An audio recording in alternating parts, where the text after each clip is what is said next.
And hello everybody, welcome back to the channel. Of course, today was the budget and we have spoke about it quite a lot on this channel. And of course, a lot of the outrage is, of course, with the taxes going up massively. So, and of course, again, punishing workers and giving more welfare to those that choose not to work. However, there's loads of other things, of course, that have got people outraged. We've, of course, seen the farmer protests. But there's also a bit on digital ID, which I want to discuss in today's video, whilst also going over why this budget is about to backfire in Keir Starmer's face instantly. Yes, there's 3 seats to win as of tomorrow.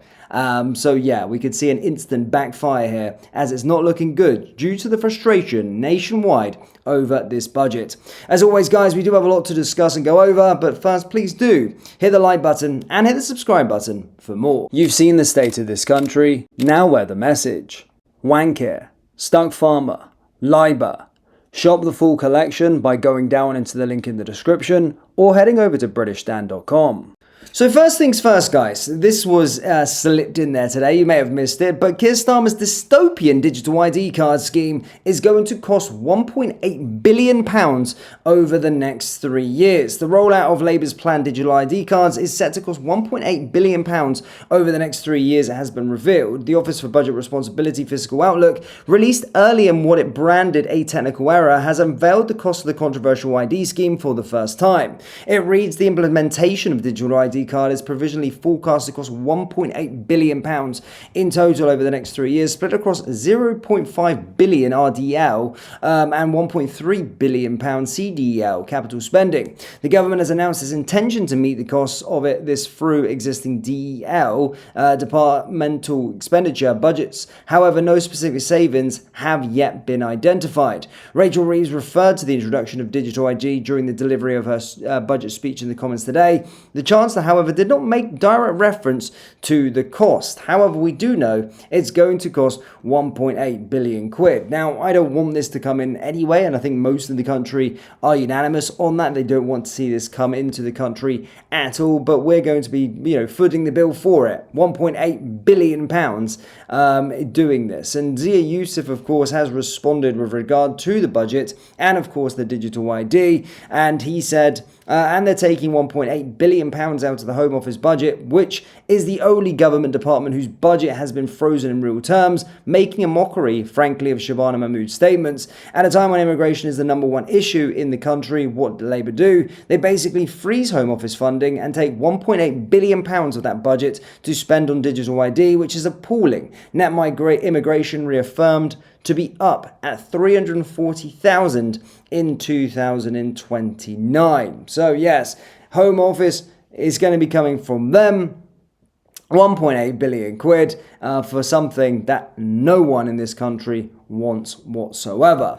Now, this whole budget is about to backfire spectacularly, really. Let's be perfectly honest here. Labour have been doing really, really bad locally here, and certainly this budget and this could cause an instant backfire to Keir Starmer, and we're going to test it and see what happens here. They're up to try and retain one of their seats, and of course try and win over another 2, but it doesn't look good because if a general election was called tomorrow, according to polls, they would be set to lose hundreds of seats. So let's see what happens here. But as you can see, Keir Starmer and Labour are braced for an immediate limited test on the Chancellor's Rachel Reeves' budget as 3 local councils go to the polls on November 27th. The Chancellor will deliver her plans for the economy on Wednesday, as we know, mere hours before voters in Sunderland, Pendle and Kings Lynn and West Norfolk make their choices. Labour currently holds just one of the seats, Hetton in Sunderland, and is looking to defend its control of the council. The seat was made vacant after the death of a previous Labour incumbent.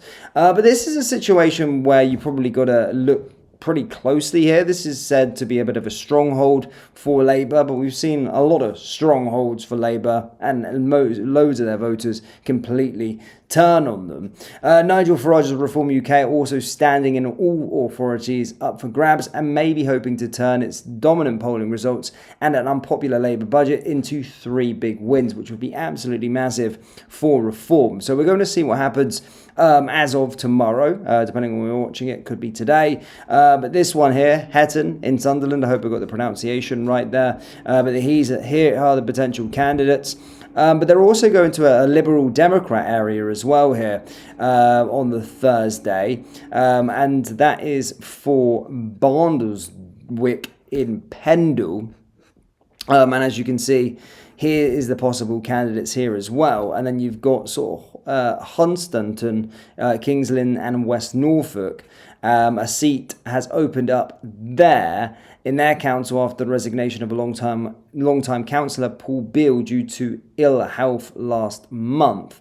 So we're going to have to see what happens on that side. But everything suggests that Labour are going to lose this. Now, whilst, again, you can't necessarily predict it wholeheartedly, but if you're looking at the sort of polls nationwide right now, they have lost total confidence. I think Labour currently sitting fourth, even trailing behind the Green Party and the Conservatives, which is super crazy considering their sort of demise recently as well. But if you're a betting man, you would probably suggest that Labour aren't going to be winning any of these council seats, and rightly so. This whole budget is going to backfire massively on the Labour government, and Keir Starmer catered this budget towards the sort of Liberals within his party and wanted to try and get them on side as there's an internal civil war erupting inside the Labour Party. However, nationwide, we're going to see the frustration pour in, and as you can already see, in hours just after the budget, no one is happy whatsoever. But yes, guys, do let me know your thoughts on the budget down there in the comments section. Of course, there was a lot that happened today. There's a lots of areas to actually go over. I've only just really read through the whole sort of budget as a sort of summary earlier on today, but it is quite frankly horrendous when you're actually looking at it. £26 billion tax rises, income tax thresholds frozen into April 2031, which is £8 billion. Pension salary sacrifices capped at 2k a year for employee and employer contributions. I mean, there's so much change here, lots of stuff.